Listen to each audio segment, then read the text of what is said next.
Enjoy the show the Van Wezel way. Van Wezel Performing Arts Hall. Oh, yeah. Welcome back to At the Van Wezel. I'm Muffy Lavens, the PR director, and I am so excited to be joined by Robert Westenberg today, a member of the A Beautiful Noise Company. We are so excited for the Neil Diamond musical to come here. Robert, thank you so much for joining me. Oh, thank you for having me. Appreciate it. So why don't you tell our viewers a little bit about A Beautiful Noise and what they can expect to see in this show?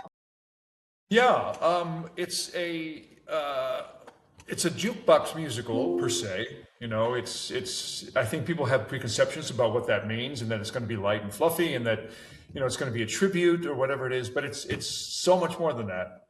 It's a memory play. It's an origin story. It's a Neil Diamond concert. It's all of that wrapped into one. So the conceit of it is that Neil, I play Neil now, and Nick Fradiani plays Neil then. Okay. And so he's the young Neil, I'm the old Neil. That's the easier way to think about it. Anyway, Neil now is at a session with a psychiatrist. He's been forced to attend these sessions by his wife because he's become difficult to live with at home. And without spoiling the surprise at the end of the show, he has a problem. He has an issue that he's been dealing with his entire life, and this is all based on truth and fact and interviews that he had with the playwright. And he has to solve this problem. And as the psychiatrist goads him and cajoles him and tries to get him to talk about his life, he reluctantly starts to reveal what's happened in his previous life. And as he talks about it, it comes to life. And that's when you meet Neil now, Neil then, and all the iconic songs. But it transcends any idea, I think, that you might have of what a jukebox musical is, because it's got incredible depth.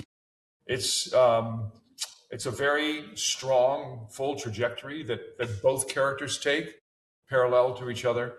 And the ending of the show has a pretty strong catharsis that is, I think, surprisingly deep and powerful. And audiences at the end of the show are deeply moved and crying and laughing and singing and dancing. It feels like a religious revival at the end of the show.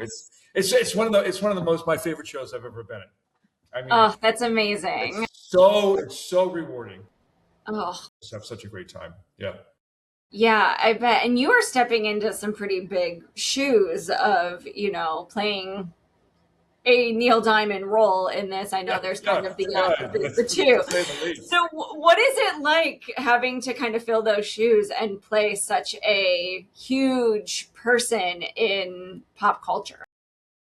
Well, I think you have to just take it beat by beat, step by step. You can't start out building a cathedral. You got to lay, brick by brick, stone by stone. So you just have to do all the work that you would do normally with any other character in any other show, and figuring out, what the most authentic way is to approach this piece. What does the director want? And thankfully, when I did the audition, I did, long ago, I auditioned for the original Broadway show, and I didn't get it. And at the time they said, well, we're going to keep you in mind for later. And sure enough, later came, and the show was closing on Broadway, and they contacted me to do the Broadway tour. So that told me something. It told me that what I brought to the audition was something that they liked, that resonated with them. Sure. In terms of not only what I did with the material, but how it correlated to their vision of what this piece is and how Neil should be portrayed. And frankly, I didn't do there's no Neil Diamond impersonations here. It's that doesn't happen. And nor with Nick Fradiani, who plays Neil then. We tried to capture an essence of Neil, in terms of the soulfulness and the depth of the character and all of that. And we try to also kind of meld each other's performances so that it's believable that, when you see me and then you see Nick and then you see us together, you go, oh yeah, that young man could become that old man. That there's a world of possibility there. I did a lot of YouTubing you know, and I could sort of helicopter into Neil's life at different stages of his life and see how he carries himself, how he thinks about himself, what his, you know, public persona is. And because I have to do his private persona, right? Sure. I have to be the Neil that is that person when he doesn't have an audience.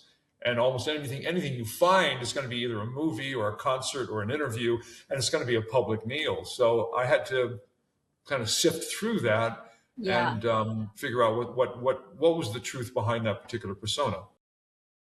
Yeah, I bet that's really interesting because it's hard to research when you're, you know, trying to find the non-public version of a public figure. Right. Well, we will definitely be looking forward to that when you guys roll into Sarasota at the end of March. A Beautiful Noise will be playing March 31st through April 4th. Limited tickets are available, so make sure you grab them today. Don't miss out on your chance to see A Beautiful Noise. And